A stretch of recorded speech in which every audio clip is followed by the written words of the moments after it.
Hello and welcome back to my channel. So I've been asked about this quite a lot, but I'm still trying to get my head around it, and that's why I've not filmed the video yet. But basically a lot of people are asking how we plan to tell Orin how he was made, and we said we weren't really going to start till he was 2, and that's approaching really quickly. He's 2 in just over 2 months. I'm still trying to deal with that, to be honest. Our plan was always to tell him through storybooks, and I've actually had the storybooks that I plan to tell him with for about a year, and I read him one of them once when he was 1. Well, he still is 1, but newly 1, but he didn't really understand it obviously, and he's quite vicious with books, put it that way. So we kind of just put them to one side, and we'll start trying again soon, because he's really starting to understand people. He knows what mummies are and daddies are, and granny and granddads and things. So it's something we're going to start introducing shortly. And so our plan is to use the free books that we've got and just read them to him regularly. He's obsessed with books, absolutely loves them, so I think it would be quite easy for us to get him used to the story. So we got ours off Amazon. I'm going to kind of do a separate review on these books and my thoughts on them, because I've got quite a few thoughts on each book. I remember the first time that I got them, it made me feel a little bit anxious, I'm going to be honest with you. I don't want to ever lie about how I feel about this. It is hard that we've got this hurdle to step, and I don't want us to put off anybody that's watching this video thinking about using donor eggs, because it is literally the best thing I've ever done. I adore that kid so much, I could not love him anymore. It is just that thing that you're like, oh, how are you going to take it, and are you going to be okay with it, that sort of thing. It's not how, it's not about me, it's about him. We've got these 3 books, we're going to read them to him regularly, and then on the, I think there's a website called the Donor Network, I will link it below, I'll make sure it's the proper website. You can actually go on, and they've got books for every type of conception, so same-sex couples, sperm donors, egg donors, embryo donors, that sort of thing, adoption, all sorts, and they've got the stories tailored. They've got like story packs, like information packs for each kind of age group. So I think there's one for like 0 to 2, and then 2 to such and such, such and such. So our plan is to kind of keep updating it as he grows older and understands. I personally think these books are going to last until he's about 4 or 5. One of them especially, I'm not sure if we'll start with it so young, because it actually uses sperm and egg terminology, which I'm not that comfortable using so young. I say probably 4 or 5, that's fine, but I just feel like it's a little bit heavy, a little bit too much. I want it to be playful, I want it to be fun, I want it to be a story that he can relate to. And I mean, the benefit for me, because I've put myself out there, that I've kind of spoke to people along the way that have gone through their own journey, and they've got children similar ages, and I hope that as they get older they might talk to each other, just over the internet.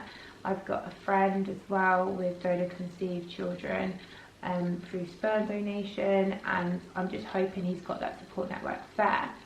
When we were in the counsellor session for our IVF, they were saying that by 2023 they are hopeful of having a donor conceived like agency, like network, for anybody that was conceived through donor gametes can get in touch, and they can register with it and get support.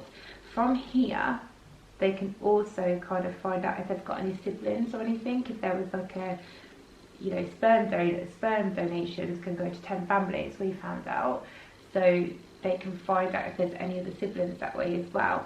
Just to add, unless they're registered they can't be found, so don't panic if you are deciding not to tell your child. It's a personal decision. For me, it's always been I will tell them. Even I made that decision when I was 13 and found out that I can have children, so it's something that I feel quite strongly about, but I understand why people would choose not to. I completely understand. For me, it's just something, I'm a very open person, you can see, because I'm doing this, and I kind of things that I feel like people should know, it burdens me a little bit. So it's something that it's just my personality that I feel the need to tell him. from then, through the books, our plan is to kind of leave it open. I think it's just going to be a take it day by day sort of thing. I think we might try and bring it up with him, leave the door open to it, and then maybe just like, you know, once a year or so, just see if he's got any questions, see that he's starting to understand around age, you know, 6 or 7 maybe. It's another reason, this sounds really, really stupid, that I'd like to have another one day, just so I feel like they've got each other's backs and they can help each other. That's, you know, that's my hope, but we'll see if or when that day happens. But that's our plans. That's literally all it is, and that's actually what the counsellor recommended to us. Another thing we're thinking about doing, which Tom loved the idea of, is making our own story and creating graphics and things like that with our dog in and me in and Tom in and our house and our family, and explaining it, because it's also not just about me as a parent and Tom as a parent, it's like our families as well and what they are. And yeah, it's, you know, I haven't got any more really than that. That's our plan, and to keep the door open and making sure that he feels comfortable to talk to us. I think when we try to talk to him, it will be together and then separately. He might want to confide in Tom more because he doesn't want to upset me as he gets older. If he's got questions, he might, you know, not want to upset me by asking them. So I think we'll work together, well-rounded, and just communicate. And me and Tom communicate really, really well together, and I think that will potentially rub off on Oren. Although at the moment all he does is shout at us.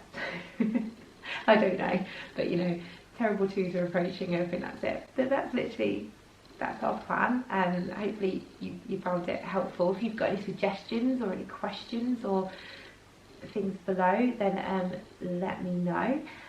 One little thing I just want to add on, I've had a few strange emails and messages recently about doctors and people knowing in the notes. It's never been brought up. Someone was worried it was blurted out in the delivery room. It isn't. It's not. It doesn't matter. When you're giving birth, the only thing that matters is you and that baby's life. It doesn't matter how they were made up. And I remember when we registered Oren, this is really sad when I think back to this. They said, "Are you the parents?" And I said, "Yeah, but he's donor." And that was me. That shouldn't have come up. I was his parent. It didn't matter. That the donors have got no rights to them, and they have donated, and they are your child, and that's what you need to understand. They are legally your child. They donated a cell. They have no rights, and that's that. And I think people should be donating unless they understand that, because I did have some very upset messages not so long ago about from a prospective donor, but you need to know that you are their parent, and it can take a while to get your head around that. It's something that sometimes I have little blips in, gotta be honest, but it's hard, and I'm a tired mum. But yeah, that's our plan, and we're going to start bringing that in soon. And if you are interested in a review of the books and which ones I've got, I'll pop a comment below and I'll get that video made for you, because I think it'd be nice for me to read those again actually, because I haven't read them for a little bit. Because sometimes they just make me think, oh, it's real, I don't want it to be real. But it is, and it is what it is, and I am okay with it. Again, I don't want that to put you off. It is just that little that I have sometimes. And then, you know, he shouts mama, and it doesn't mean anything anymore. So, yeah. I hope that was helpful. Give it a little like and a comment, subscribe, share it with anybody that it might be going down this route. I really love helping people, and I love it when somebody finds me on Instagram and they'll say that my journey has kind of opened up that door and made them kind of feel more comfortable donor eggs, and then they send me a picture of this baby that they've had, and it's the best thing. As much negativity as I've got and horrible comments along the way through the media, all that matters is you guys and helping you guys make that decision for you. Thanks for watching, guys. See you soon.